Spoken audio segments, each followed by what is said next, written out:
What if the miracle you've been waiting for is waiting for you to take the next step? Because this week's message from the cards wasn't about finding more answers, it was about trusting the guidance that you've already received and taking the next step, even if you can't see the whole path. It's up to you, and you don't have to know the whole plan. It's almost like it reminds me of the several movies where they take the step off of what looks like no ledge, and then the ledge becomes it there. So, welcome back, everyone, and welcome back if you're new here. This is your June 22nd through 30th EFT Energy Report and Tap Along Recalibration. I am Sylvia, EFT practitioner and quantum alchemist. I love to use cards for the message to give me guidance of what people who tune into this video are going to need to hear at the time they find it. And if you're new to EFT, EFT stands for Emotional Freedom Technique. It combines tapping on the acupressure points while helping us shift subconscious thought patterns, also calming the nervous system. So when we're stressed, the body can activate a fight, flight, freeze fawn, increasing the cortisol and adrenaline in the body. And what EFT does is it regulates that in as little as 6 minutes. With what they've studied so far, as little as 6 minutes of EFT, research has shown that EFT can significantly reduce stress while supporting the emotional regulation and clarity and nervous system balance. So all you have to do is simply tap along with me, take what resonates and leave the rest.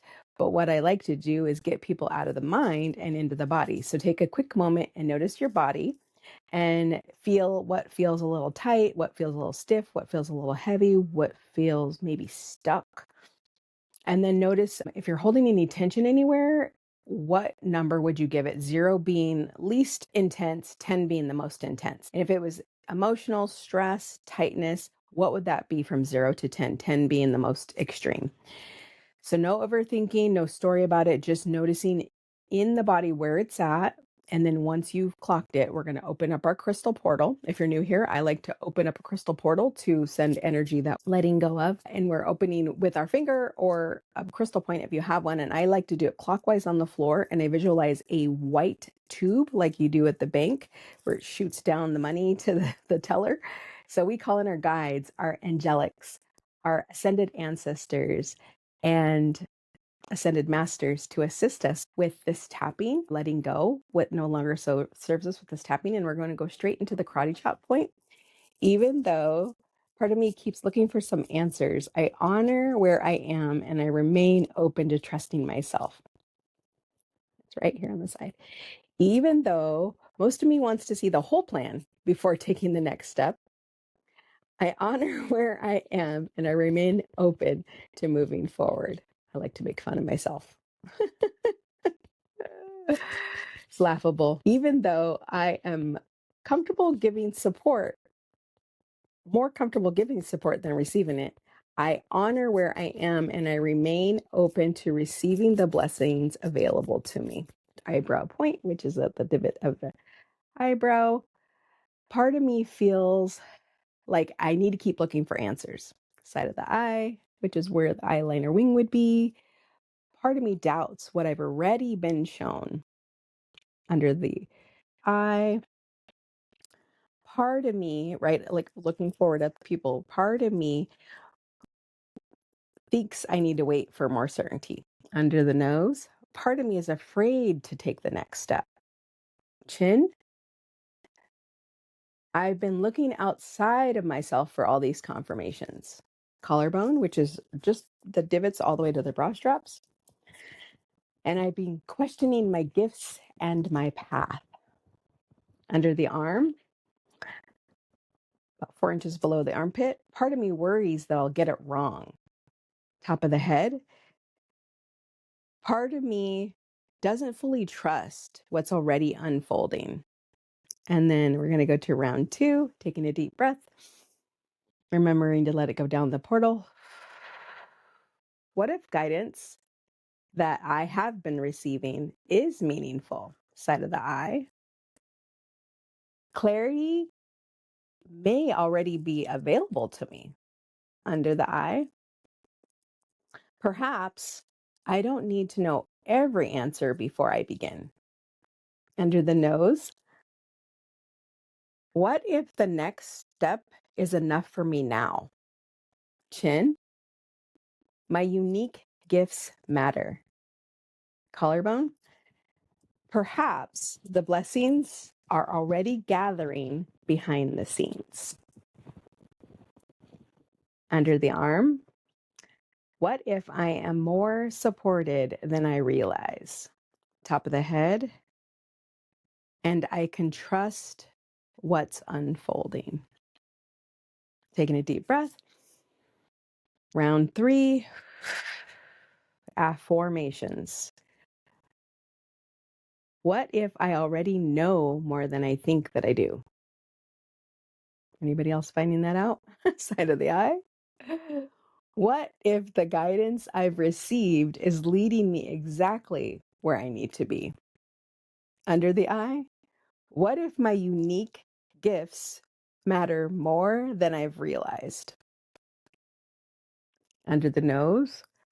What if I don't need to know the whole plan to move forward? Chin. What if all of the miracles are closer than I think? Collarbone. What if blessings are already growing in my life and headed my way? Under the arm. What if support is available to me too? Top of the head. What if taking the next step is enough? Taking a deep breath, sending it down. 4th round, embodiment empowerment. Eyebrow point. I trust the guidance I've already received. I trust the guidance I've already received. Side of the eye. I stay grounded while seeding my light. Under the eye. I honor my unique gifts and sense of purpose. And then under the nose. I welcome all encompassing love and unconditional acceptance. Chin. And I expect miracles.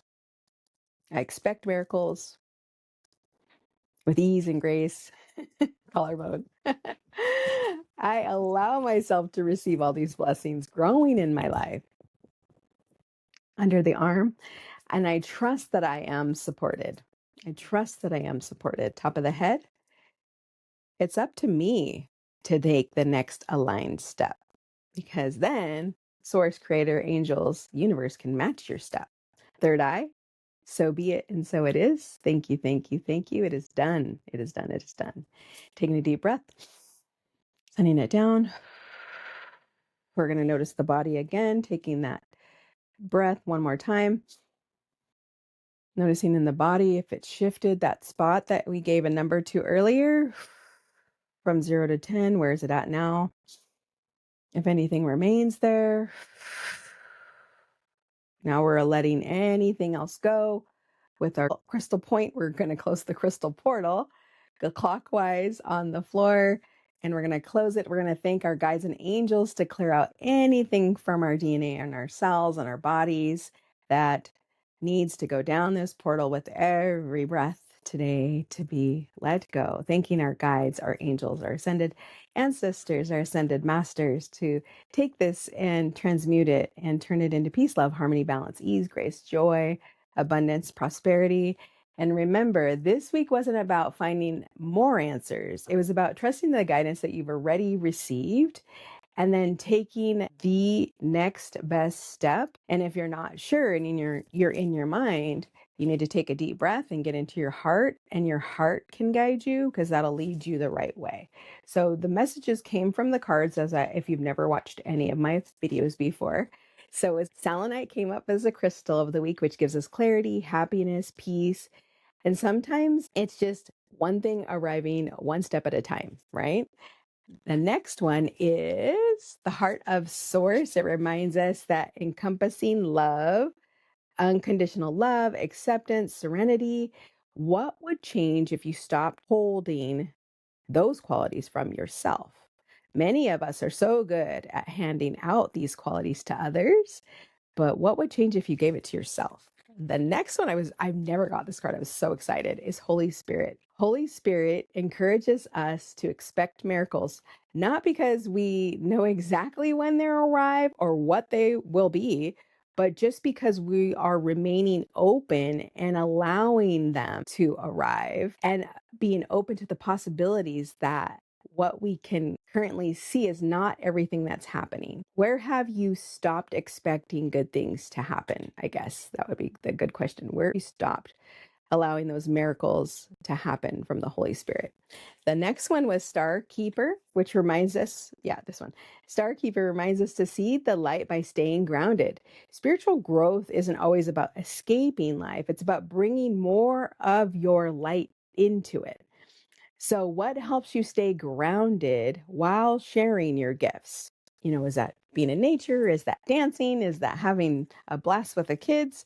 Then it's 1010, which was the most clearest messages of this week. This little card, it's my angel numbers card. It's up to you. You don't have to have the whole plan.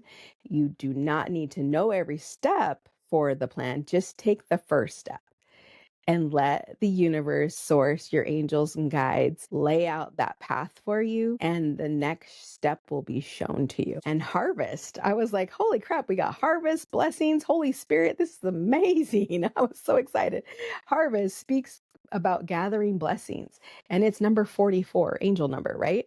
Sometimes the challenge isn't whether blessings are available. The challenge comes from, are we willing to receive them? Many of us have become very good at giving your gifts away, but have you been equally good at receiving support? Something to ponder. And then number 55, unique gifts. This little guy is so funny. From the Beyond Lemuria deck. Unique gifts. This closes up this week's message from the cards. All of the tapping rounds were based on what the cards say. Your superpowers, your sense of purpose, your meaning behind your quirk. So often we think that our gift should look like someone else's, yet the very thing that makes us so different may be the part of us that we're here to share. So the gifts, the sensitivities, the experiences, the perspectives you've developed through life that you have gained, they matter, and they are not accidents. They're part of who you are and part of your path and exactly what someone else needs. So what if the thing you've been questioning is actually your greatest gift? So I'll let you think on that one, because I think a lot of us are so willing to give. We're not as noticing the ease of receiving and allowing. So if this week's energy EFT tap along resonated with you, please write in the comments, I trust the guidance I have already received. I trust the guidance I've already received. And what I'm finding with all of the reviews of people I work with, most of them are healers, coaches, facilitators, intuitives, entrepreneurs, and space holders themselves. And the people everyone else turns to. One of my recent clients, really just gave me this aha moment working with her, because she came seeking clarity and left feeling uplifted, supported, and more confident moving forward in her path. So if you're looking for deeper support, all of my links are below. And just know that you don't have to carry it all alone. That was one of the things she said. She holds space for other people, but she doesn't have anybody at her capacity to hold space for her. And I am that person. I'm realizing now that I've attracted those kind of people for years. The people who help people. That's who I get. And so if you need someone with the space and the capacity to hold you and gain clarity in my space, I'm happy to hold you. Feel free to check out all my links in the comments. Until next time, bye for now, loves.